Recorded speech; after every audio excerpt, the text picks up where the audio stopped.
Hari ini kita akan belajar berkaitan dengan jadual berkala sebatian sains tingkatan 1. Jangan lupa subscribe dan tekan butang like. Okey, di akhir video ini murid akan dapat memberikan contoh-contoh sebatian di dalam kehidupan seharian. Murid-murid juga dapat memberikan hasil pengasingan sebatian melalui elektrolisis. Okey, murid-murid juga dapat membezakan antara campuran dan sebatian. Okey, berikut adalah contoh-contoh sebatian yang kita selalu hadapi. Okey, jadi apakah sebatian ini? Jadi makanan yang kita makan pada hari ini itu merupakan sebatian. Jadi apakah sebatian? Sebatian adalah gabungan beberapa unsur secara kimia. Okey, contohnya air. Terdiri daripada gabungan hidrogen dan oksigen. Nasi terdiri daripada karbon, hidrogen dan oksigen. Ikan terdiri daripada karbon, hidrogen, oksigen dan nitrogen. Okey, sayur-sayuran dan buah-buahan terdiri daripada garam-garam mineral seperti kalium, magnesium, iron dan zinc. Jadi semua unsur-unsur ini bergabung secara kimia. Jadi makanan ini merupakan sebatian. Okey, contoh-contoh lain sebatian dalam kehidupan harian seperti air hujan. So air terdiri daripada gabungan unsur hidrogen dan oksigen. Selain daripada itu, karat. Karat itu gabungan daripada ferrum dan oksigen. Gula, gula pasir terdiri daripada karbon, hidrogen dan oksigen. Kemudian polimer dan juga marmer ini, jubit ini terdiri daripada karbon dan hidrogen. Garam terdiri daripada natrium dan klorin. Jadi berikut adalah contoh-contoh sebatian dalam kehidupan seharian kita. Okey, seterusnya bagaimana sebatian terbentuk? So, logam bertindak balas dengan bahan bukan logam. Dia akan menghasilkan sebatian. Jadi, logam bertindak balas dengan oksigen menghasilkan logam oksida. Okey, contohnya apabila magnesium kita bakar, magnesium itu logam. Kita bakar maksudnya ia bertindak balas dengan oksigen. Maka apa yang akan anda perhatikan adalah magnesium terbakar dengan nyalaan putih, dan persamaan perkataan adalah magnesium bertindak balas dengan oksigen menghasilkan magnesium oksida. Tanda anak panah itu menunjukkan menghasilkan. Tanda campur menunjukkan ia bertindak balas. Contoh lain adalah seperti aluminium adalah logam bertindak balas dengan oksigen. Oksigen bukan logam, akan menghasilkan aluminium oksida. Jadi aluminium oksida ini adalah sebatian.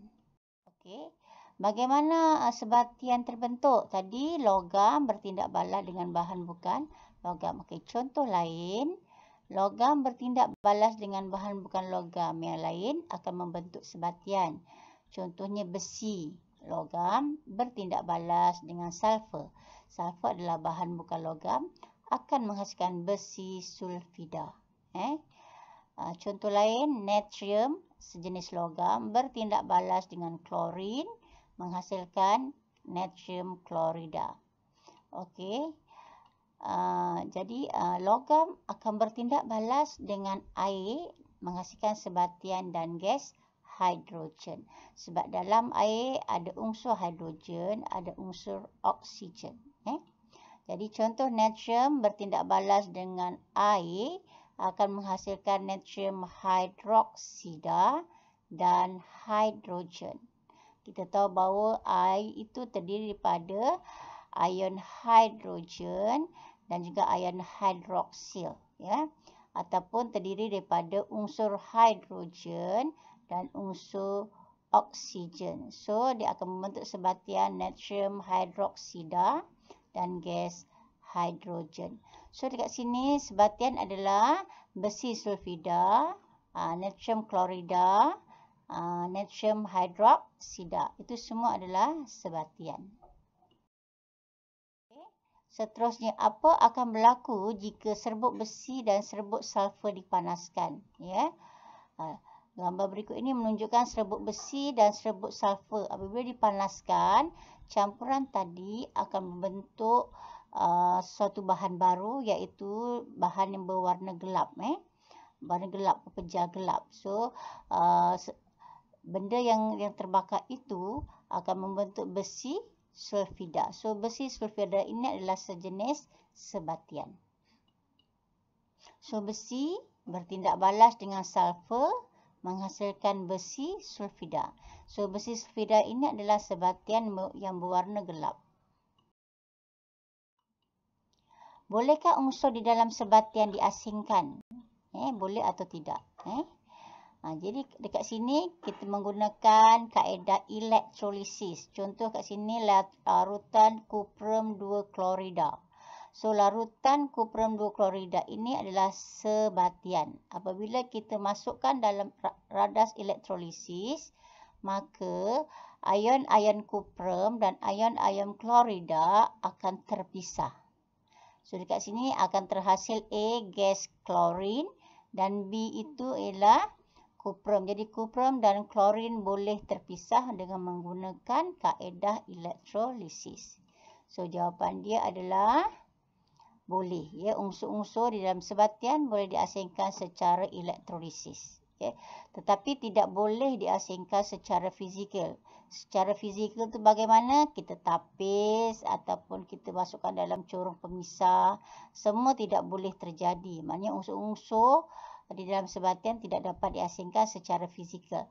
Unsur-unsur di dalam sebatian hanya boleh diasingkan dengan menggunakan kaedah elektrolisis.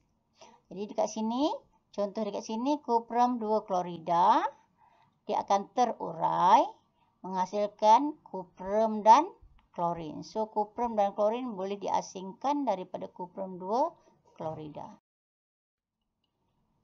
Perbezaan ciri campuran dan sebatian. So, campuran adalah gabungan beberapa unsur secara fizikal, manakala sebatian gabungan beberapa unsur secara kimia. Okey, campuran, adakah bahan baru terbentuk? Tidak ada bahan baru terbentuk. Adakah sifat bahan asal sama dengan sifat bahan yang baru? Sama. Hanya sifat yang dahulu dengan sifat selepas dicampurkan sama. Pembentukan ikatan kimia diperlukan. Okey, untuk campuran tidak. Kaedah pengasingan secara fizikal. Sebatian, bahan baru akan terbentuk dan sifat bahan yang asal tidak sama dengan sifat bahan yang baru, berbeza. Dan terjadinya pembentukan ikatan kimia di antara unsur-unsur di dalam sebatian, dan kaedah pengasingan yang dijalankan adalah kaedah kimia. Semoga bermanfaat. Thank you for watching.